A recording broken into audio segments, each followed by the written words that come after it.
Orlando, Flórida, às 4h28 da manhã. A cidade ainda estava imersa na escuridão quando o silêncio familiar foi rasgado pelo som das pás de helicóptero e por ordens ecoando nos rádios. Uma operação federal em larga escala foi ativada em simultâneo. Mais de 700 agentes da DEA, FBI e ICE foram mobilizados em 14 locais ligados ao cartel em todo o estado da Flórida. O ar trazia uma sensação invulgar, tenso como antes de um confronto, e não de uma operação de rotina.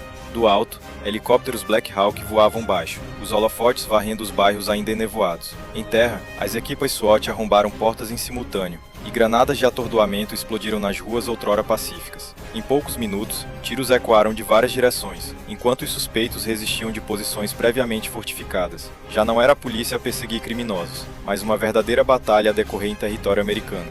O centro da resistência mais feroz situava-se no edifício sem identificação no centro de Orlando. Ali, atiradores escondidos na cave entrincheiraram-se, disparando fogo automático, forçando as forças federais a avançar atrás de escudos balísticos e fogo de cobertura. O tiroteio durou apenas alguns minutos, mas deixou um cenário desolador: fumo de pólvora, marcas de balas e betão estilhaçado. E foi precisamente neste local, quando a última porta foi arrombada, que a operação tomou uma direção completamente diferente, revelando uma ameaça muito maior do que o cartel que perseguiam. Enquanto o fumo da pólvora ainda pairava no ar denso da cave, as equipas táticas fizeram uma varredura do local, conforme o procedimento operacional. O chão estava desfeito, o equipamento rasgado por fogo automático, as marcas de bala densas nas paredes mostravam o nível de preparação e a determinação da força entrincheirada lá dentro. No meio dos escombros, um pequeno, mas chocante detalhe surgiu primeiro: não drogas, não dinheiro, mas um distintivo de polícia ainda preso a um colete à prova de bala. Alguns segundos de silêncio envolveram a área enquanto a identidade do homem contido era confirmada. O homem detido não era um atirador do cartel, nem um intermediário obscuro. Ele era o xerife Marcos Lopes, um oficial do gabinete do xerife do condado, um nome familiar em reuniões interinstitucionais sobre controle de drogas. O uniforme era equipamento padrão, a arma ainda estava na coldre. Os documentos de identificação confirmavam que não havia qualquer engano. Para os agentes presentes, o choque foi mais pesado do que qualquer rajada de balas que tinham acabado de enfrentar. O ambiente caótico do confronto rapidamente deu lugar a um silêncio tenso. Este não era um suspeito descoberto aleatoriamente, mas um oficial de alto escalão encontrado no centro de defesa do cartel. O significado desta descoberta foi imediatamente compreendido. A ameaça já não vinha de fora do sistema, tinha se infiltrado profundamente no próprio aparelho de aplicação da lei, naqueles em quem se confiava para proteger a lei e a ordem. Desse momento em diante, o objetivo da operação começou a mudar. O que aconteceu em Orlando mostrava que isto não era apenas uma apreensão de drogas, mas um sinal de uma infiltração organizada, levantando sérias questões sobre a escala e a profundidade desta traição. Após o choque inicial, as equipas federais receberam ordens para expandir a busca. O foco já não eram as drogas ou as armas, mas a informação. Atrás de uma parede falsa na cave, as forças técnicas descobriram um cofre de aço reforçado, trancado por um sistema eletrônico complexo que exigia intervenção térmica e manipulação manual para ser aberto. Dentro não havia pilhas de dinheiro, mas documentos, discos rígidos encriptados e mapas cheios de símbolos de transporte. Os arquivos tinham nomes de empresas de logística civis que pareciam totalmente legítimas, mas em pouco tempo os analistas cruzaram e confirmaram que eram fachadas para pontos de contato do cartel. Os registros mostravam que Marcos Lopes não operava sozinho. Ele atuava como um ponto de contato, transmitindo informações sensíveis entre o cartel e várias agências locais, desde planos de assalto e horários de patrulha até operações de apreensão de provas. A movimentação de dinheiro revelou uma traição ainda maior. Os registros financeiros mostravam transferências periódicas através de pequenas contas nas Belize e nas Ilhas Caimão. Em 2 anos, mais de 90 milhões de dólares circularam por esta rede, disfarçados de importações comerciais e contratos de construção. Mas o dinheiro era apenas uma parte do quadro. Os dados digitais também mostravam uma estrutura operacional idêntica a uma cadeia de comando. Intermediários apareciam em esquadras de polícia locais, alfândegas, segurança portuária e até em empresas de transporte. Cada elo garantia que os carregamentos do cartel passassem sem problemas e que todos os movimentos federais fossem monitorizados internamente. Quando o primeiro relatório foi enviado para Washington, a conclusão era clara. Isto não era corrupção comum, mas uma infiltração estratégica no sistema de aplicação da lei.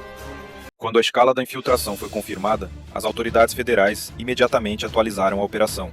O nome Operação Eclipse foi oficialmente usado, refletindo a sombra que a rede do cartel tinha lançado sobre as instituições na Flórida. Apenas algumas horas após a descoberta em Orlando, a fase 2 foi ativada. Mais de 700 agentes foram redistribuídos sob comando unificado, expandindo a frente para 3 cidades-chave: Tampa, Miami e Fort Lauderdale, com apoio de drones, comboios blindados e informações diretas de um centro de análise em quântico. Tampa foi o primeiro ponto de explosão. Às 6h15 da manhã, comboios federais bloquearam uma área de armazéns num complexo industrial, registrada externamente como local de armazenamento de equipamentos agrícolas. Quando a eletricidade e as comunicações foram cortadas, as equipas de assalto entraram e descobriram contentores selados do chão ao teto. Dentro estava dinheiro não registrado, num valor total de mais de 11 milhões de dólares. Não havia drogas, mas a prova mostrava que este era o centro de recolha e distribuição de dinheiro do cartel. Em Miami, a operação encontrou uma resistência mais feroz. Um luxuoso cassino de vários andares, diretamente ligado à rede de Lopes, era ao mesmo tempo uma base de lavagem de dinheiro e um centro de coordenação. Quando as forças federais entraram, atiradores do cartel abriram fogo por trás de paredes de espelho. O confronto espalhou-se por vários andares, durando quase 40 minutos antes que o último ponto fortificado fosse neutralizado. As provas apreendidas incluíam livros-razão encriptados, barras de ouro e registros que ligavam contas nas Belize e no Panamá. Fort Lauderdale tornou-se um ponto-chave de logística. Informações indicavam uma instalação de transporte perto do porto marítimo, onde contentores se moviam entre os Estados Unidos, as Caraíbas e a América do Sul. Ali, a força de defesa estava organizada, com portas de aço reforçadas e pontos de observação nos telhados. Após um tiroteio curto, mas intenso, o local revelou documentos de transporte que mostravam a coordenação entre o cartel e empresas de segurança privadas contratadas por agências municipais. No final da manhã, os assaltos nas 3 cidades tinham exposto a estrutura financeira da rede, confirmando que se tratava de um sistema profundamente infiltrado, e não de atividades criminosas isoladas. Os assaltos consecutivos atingiram diretamente a infraestrutura financeira do cartel, mas ao mesmo tempo ativaram uma reação feroz. Apenas algumas horas após a Operação Eclipse anunciar os primeiros resultados, os centros de análise de inteligência registraram um pico no tráfego de comunicações encriptadas ao longo da costa sul da Flórida. Veículos foram mobilizados de forma incomum, abrigos temporários foram abandonados e muitas áreas sofreram corte de energia locais. Sinais de que a rede não se desintegrou, mas estava a reorganizar-se para contra-atacar. Às 6h42 da manhã, o porto de Miami explodiu em confronto. Uma equipa da DIA estava a preparar-se para transportar as provas apreendidas quando foi atacada por comboios de caminhões de carga. Atiradores do cartel emergiram dos veículos com motores ligados, abrindo fogo em simultâneo contra os veículos federais. Tiros ecoaram entre os contentores de aço, o fumo das granadas cobrindo o cais. Helicópteros Black Hawk imediatamente forneceram apoio aéreo, usando sensores térmicos para guiar as equipas em terra. Após quase 40 minutos, a área foi controlada, revelando um carregamento avaliado em quase 40 milhões de dólares em metanfetaminas, disfarçadas em barris de produtos químicos, uma fonte financeira crucial para os esforços de rearmamento do cartel. Quase ao mesmo tempo, um comboio federal que transportava registros financeiros foi emboscado na autoestrada I-595. Pick-ups blindadas bloquearam a frente do comboio, fogo pesado rasgando o asfalto. A cena parecia mais uma emboscada militar do que uma ação de crime organizado. A rápida intervenção de reforços e helicópteros da base de Fort Lauderdale evitou o ataque, mas o local deixado mostrava um nível grave de escalada do conflito. O clímax ocorreu no armazém, perto do porto de Jacksonville. Quando as forças federais entraram, os atiradores já tinham preparado obstáculos e dispositivos explosivos improvisados para atrasar o avanço. Após várias horas de confronto, o local foi controlado, revelando um laboratório de metanfetaminas de escala industrial, disfarçado de fábrica de processamento de frutos do mar. Mais de 2 toneladas de drogas, 133 armas e quase 9 milhões de dólares em dinheiro e ouro foram apreendidos, desferindo um golpe decisivo na capacidade operacional do cartel na Flórida. Quando os tiros diminuíram, a verdadeira batalha apenas começou. Em Miami, no escritório vazio, outrora usado pelo cartel como centro de coordenação, os agentes descobriram um arquivo de dados especialmente reforçado. Dentro estavam discos rígidos encriptados, contendo registros de transações, folhas de pagamento e comunicações seguras. Quando os dados foram decifrados, o quadro que emergiu foi ainda mais chocante do que qualquer confronto anterior. Os ficheiros listavam códigos de unidade, números de distintivo e classificações de acesso interno, revelando pagamentos diretos do cartel a vários indivíduos dentro do sistema de aplicação da lei. A análise cruzada com a lista de pessoal em serviço confirmou que pelo menos 40 funcionários a nível local, estadual e federal tinham sido infiltrados.